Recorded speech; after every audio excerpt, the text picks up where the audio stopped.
Bienvenidos a Diario del Mundial, el programa de France 24, donde actualizamos y analizamos el día a día de la Copa Mundial de la FIFA Qatar 2022. A continuación, nuestros titulares. España se vio inmensa. Los jóvenes le respondieron a Luis Enrique y protagonizaron una goleada de escándalo, la mayor del Mundial, sobre Costa Rica. Detalles con nuestro enviado especial. Los pronósticos siguen cayendo. Alemania fue sorprendida por un Japón ordenado y ambicioso que no dejó pensar a los tetracampeones. Courtois en plan de héroe. El portero del Real Madrid lo tapó todo en la victoria de Bélgica sobre Canadá. Los norteamericanos dominaron, pero el oficio de los Diablos Rojos resolvió. Tenemos análisis. Para analizar el acontecer de cada jornada, contamos con la presencia de Octavio Sazo, periodista de la emisora Blue Radio en Colombia. Bienvenido, Octavio. Hola, Umar, un gusto saludarte y estar de nuevo contigo. Vamos a comenzar con información de esta primera goleada del Campeonato Mundial. La sangre joven le ha dado resultado a España. Una España con dos adolescentes en cancha y con muchos nombres nuevos en su alineación demolió a Costa Rica en su primer partido, demostrando que la arriesgada apuesta de Luis Enrique pensando en el futuro es también una solución para el presente. Desde Qatar nos cuenta los detalles de la goleada nuestro enviado especial Juan Pupiales. Paseo de España en su debut en esta Copa Mundo. Victoria para la Roja por 7-0 contra Costa Rica. Aquí en este estadio, el estadio Al Tumama de Qatar. Ferran Torres por partida doble, Asensio, Dani Olmo, Carlos Soler, Gavi y Álvaro Morata fueron los autores de esta goleada histórica para la Roja, que nunca había conseguido tantos goles en un partido de Mundial, además de la mano de su gol número 100, el que consiguió Dani Olmo para abrir la lata. Partido dominado por la Roja de principio a fin, con Luis Enrique, el seleccionador español, combinando la veteranía de jugadores como Jordi Alba o Sergio Busquets. Este último, el único superviviente, el único integrante de esa conquista en 2010 de la Copa Mundo, combinando esto con la juventud de jugadores como Nico, como Pedri, como Valde, que ninguno de ellos supera los 20 años y que estuvieron jugando hoy como auténticos veteranos en este encuentro. Esta victoria deja a España con un panorama favorable, pero con una próxima cita este domingo muy dura contra Alemania. Alemania que viene de perder contra Japón en la jornada, en el partido sorpresa de la jornada. Los hermanos saben que una derrota contra la Roja en este domingo prácticamente que sería su adiós de esta cita, mientras que España sabe que sumar ya 6 puntos sería tener pie y medio en los octavos de final de este torneo. Costa Rica, por su parte, se queda también en una situación complicada. Se enfrentan a los nipones conscientes de que necesitan sumar para continuar con vida en este Mundial de Qatar 2022. Octavio, mucho se dijo cuando se ensambló este equipo que Luis Enrique estaba dejando fuera, por ejemplo, a Borja Iglesias, que era el goleador de la liga, o que un hombre como Sergio Ramos tenía que ser un referente indispensable independientemente del estado de forma en que estuviera. Pero estos resultados parecen estar dando respuesta a esa crítica. ¿Podemos decir eso? La verdad, Omar, es que, digamos, Luis Enrique se la jugó con un grupo de jugadores muy jóvenes que él, digamos, ha ido manejando en los últimos tiempos, conoce muy bien su grupo y al final le termina saliendo su apuesta, más allá de que enfrente estaba un rival que hoy se vio muy diezmado, un rival que no está a la altura del equipo español. Lo decía Luis Fernando Suárez, una lástima, el técnico colombiano precisamente que dirige la selección de Costa Rica, decía que tú no le puedes ganar a España, a un rival de esta categoría, si no tienes la misma calidad técnica e individual que tiene tu rival, y la verdad es que es así, más allá de que sea un bloque colectivo, de que España tenga un gran plantel en cuanto a la calidad, al talento de los jugadores, porque tienen hombres muy jóvenes y poco conocidos. España apostó al talento individual y le terminó sacando rédito a eso, a la jerarquía de algunos de sus jugadores como Gavi, por ejemplo, y a Sergio Busquets en la mitad de la cancha, que con su experiencia manejó todos los hilos. Entonces le salió la apuesta a Luis Enrique, termina sacándose una sonrisa y evitando la crítica de todo el periodismo español que estaba a la espera de cualquier desliz de Luis Enrique. Y precisamente esa era la otra consulta o la otra duda que tenía. ¿Hasta qué punto podemos leer este resultado como producto de las fortalezas que España va a mostrar de aquí al resto del campeonato del mundo o, digamos, una consecuencia de la debilidad del rival que encontró al frente? No, es una combinación, yo creería, de las dos cosas. porque en principio yo creo, Omar, que Costa Rica no es tan mala como la que hoy perdió 7-0. Yo pude ver a Costa Rica muchas veces en la eliminatoria de Centroamérica y la verdad es que el equipo de Luis Fernando Suárez juega mucho mejor que esto, pero se encontró con un rival que apostó y que tuvo el mejor partido posible, es decir, la mejor tarde de España fue la que terminó funcionándole y cayéndole en la cara al equipo costarricense. Y por el otro lado, la apuesta de Luis Enrique. Esto seguramente le va a generar a España un envión anímico muy importante que puede ser el punto de partida para que España vuelva otra vez a gobernar en medio de este camino, como lo hizo ya en la Liga de Naciones, en la que terminó perdiendo la final con Francia. Entonces, puede ser el envión que necesita el grupo para sentirse fortalecido, evitar las críticas que vienen muy fuertes desde España y a partir de ahí generar el fútbol que hoy vimos que hizo el equipo hispano. En ese mismo grupo, el E se produjo la gran sorpresa de la jornada, la derrota de Alemania ante Japón. Abrió Gundogan de penal y los germanos lucieron inmensos en el primer tiempo, pero en el curso de 8 minutos en el segundo, los nipones sentenciaron con Ritsu Doan y Takuma Sano. Como decía esta mañana nuestra enviada especial Natalia Ruiz, cuando conversaba en los noticieros matutinos, fue el Ippon de Japón.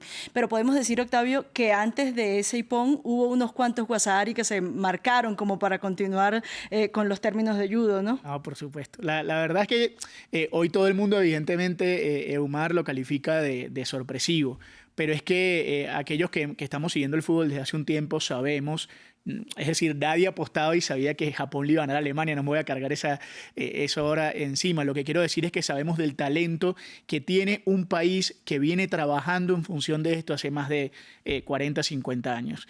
El talento individual de los japoneses ya está a niveles muy importantes en Europa, jugadores que tienen, digamos, competencia en equipos realmente de nivel, y la selección japonesa terminó, como bien decías, en términos de judo, dando ese golpe mortal y justo en el momento en el que Alemania no levantaba la cabeza. Fue muy inteligente Japón, terminó generando digamos, el movimiento letal para conseguir el espacio y termina llevándose una victoria que es histórica definitivamente para el fútbol de ese país. Precisamente sobre esa capacidad de leer el partido le quería consultar. Los dos goleadores venían desde la banca.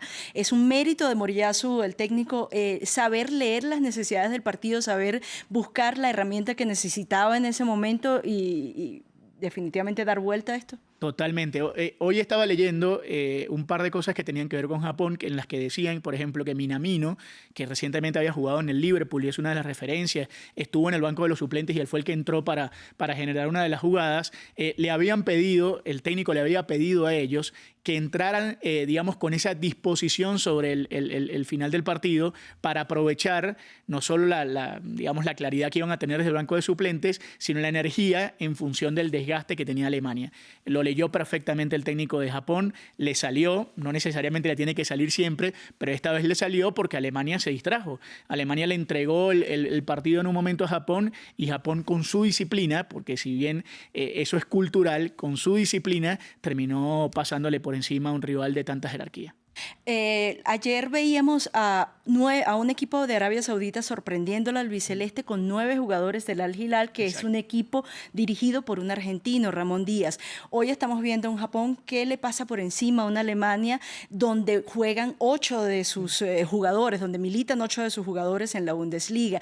Este tipo de referencias ¿pueden ser consideradas válidas en el fútbol tan globalizado de hoy en día o son simples anécdotas? No, claro que sí. Fíjate, lo de Ramón Díaz incluso le había apostado a un jeque que Arabia le iba a ganar a Argentina. Es decir, él aseguraba y evidentemente tener a esos jugadores todos los días indicándoles cómo juegan los argentinos, evidentemente les genera, digamos, algo. Pero el de hoy, el triunfo de Japón con tantos jugadores en la Bundesliga, es mucho mejor. Es decir, los japoneses entienden perfectamente el fútbol en el que están jugando. La selección alemana tiene muchos jugadores en el torneo local, entonces cuando van los japoneses a enfrentarlo, no tienen ningún tipo de asombro cuando enfrente tienen a esos jugadores de la Bundesliga, porque normalmente los ven en el torneo local. Es decir, los japoneses perdieron ese miedo escénico y los enfrentaron de tú a tú con la categoría que tienen, ¿no? Con estos resultados, España está cómoda en la cima del grupo E, con Japón además en una muy buena posición para cumplir esa proyección inicial de llegar más lejos que nunca en un campeonato del mundo. Y Courtois fue Bélgica. Canadá apabulló a los Diablos Rojos. 22 disparos a puerta obligaron al portero del Real Madrid a resolver in extremis varias veces, incluyendo un penal. Bélgica llegó poco, pero Batshuayi resolvió. Natalia Ruiz Giraldo, nuestra compañera, estuvo presente en ese partido. Le damos la bienvenida, Natalia. Un gusto tenerla en Diario del Mundial y le preguntamos, ¿fue un resultado que dejó más dudas que certezas, no solamente por el ganador, sino por la actuación arbitral? ¿Es así? Así es, Eumar, muy buenas noches. Pues efectivamente dudas de ese árbitro que ya nos había dejado momentos memorables durante la CAN en ese partido entre Malí y Túnez, cuando él pitó 2 veces el final del partido a pesar de que aún no se habían cumplido los 90 minutos reglamentarios. Y el día de hoy puede decirse que de hecho hubiera podido pitar 2 penales más a favor de Canadá, uno en el minuto 14, donde él supuestamente vio un fuera de lugar que en realidad que no existió, y luego en el minuto 38 hay un contacto bastante claro de Witsel sobre la Irrea y ese penal pues tampoco lo pita. En cuanto a las dudas, las certezas de las que usted me está preguntando, pues quedan muchas dudas en cuanto a la posición que tiene Roberto Martínez de dejar a Eden Hazard como capitán, a pesar de que no fue una muy mala presentación. Lo cierto es que Hazard parecía casi transparente sobre ese terreno de juego. Muchas dudas también sobre la labor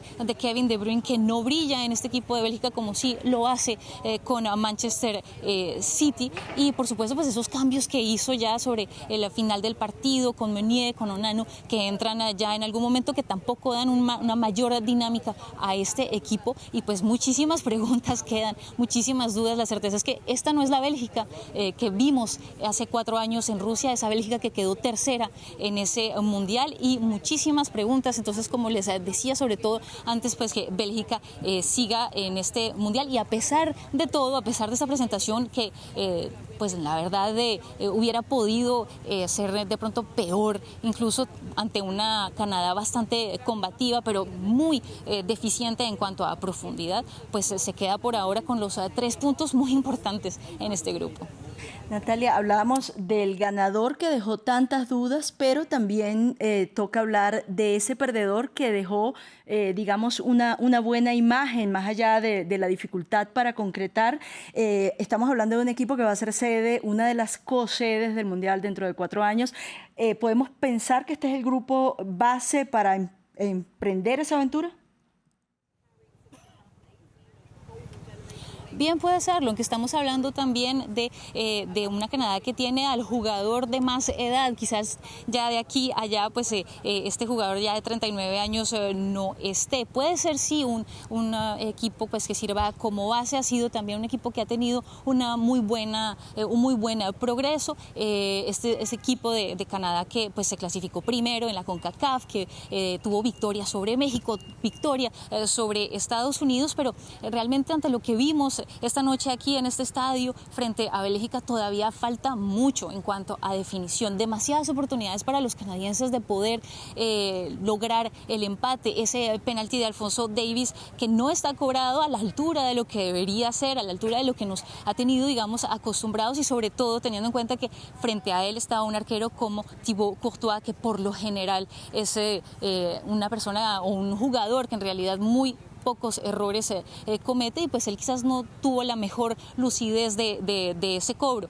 Así que pues bien, puede servir como el equipo base. Además, para ese momento pues ya llegará con el bagaje que deja la presentación de este equipo aquí en este mundial, pero en todo caso esos errores del día de hoy bien pueden pasarle una factura mucho más delicada a Canadá, en todo caso en este mundial. Natalia, le agradezco muchísimo por su aporte de este día. Mañana seguimos con más. Bien, Octavio, nosotros también hemos visto en esta jornada 2 caras muy distintas de la CONCACAF. La cara que mostró Costa Rica, aunque usted nos aclaraba que no necesariamente ese es, digamos, el verdadero rostro de villano de este equipo, y el rostro por lo menos pujante y ambicioso que mostró Canadá. ¿Cuál es la verdadera cara de esta región que es tan polémica? Yo creería que es un balance de las dos cosas que vimos hoy. Por un lado, equipos, digamos, con mucho talento individual, sobre todo de la mitad de la cancha hacia arriba, equipos con potencia, juveniles, con físico, que digamos que se atreven, que ya perdieron, y vuelvo a usar la palabra, el miedo escénico que tenían en algún otro momento de la Confederación del Caribe, cuando normalmente no tenían a jugadores en el gran nivel. Hoy es diferente. Si uno analiza hoy el plantel de la selección canadiense y evidentemente su gran líder juega en el Bayern Múnich, y a pesar de que hoy lastimosamente no pudo marcarle gol a Courtois, evidentemente Alphonso Davies guía a una generación que, estoy de acuerdo contigo, Eumar, que va a ser protagonista en el Mundial de 2026, seguramente porque están trabajando a la par de la MLS de los Estados Unidos y van prácticamente en el mismo camino. El otro lado, Costa Rica, le termina pasando factura a una generación que está entre digamos, disputar el Mundial y de salida.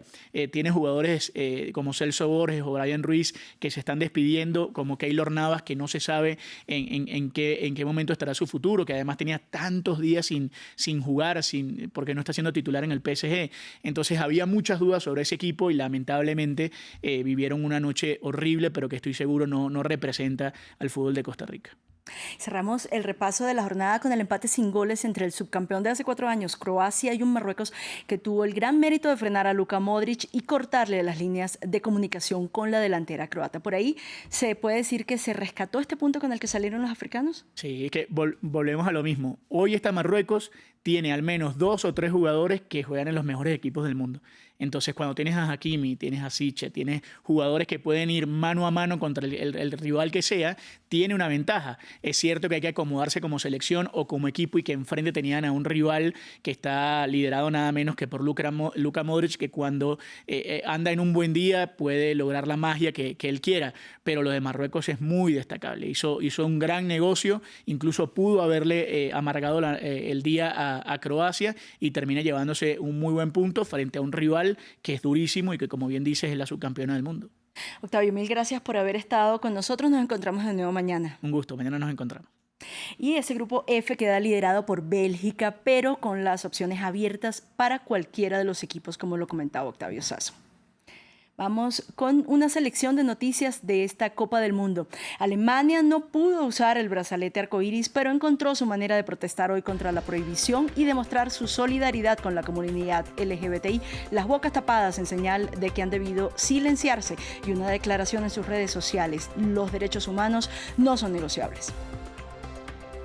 El defensa árabe Yasser al-Sharani fue trasladado a Alemania en un jet privado del heredero al trono saudita Mohammed bin Salman. Esto luego de la fractura de maxilar y sangrado interno que sufrió por el rodillazo accidental de su propio arquero en la victoria sobre Argentina. Ya será operado. Se acabó el Mundial para Lucas Hernández. El defensa de la selección francesa se rompió el ligamento cruzado anterior de la rodilla derecha en menos de 10 minutos de juego en el partido contra Australia. Se une a la legión de lesionados del campeón del mundo. Con esta información les decimos hasta mañana. Seguimos con mucho más de la actualización del Mundial de Qatar 2022 y los invitamos a continuar con la programación de France 24.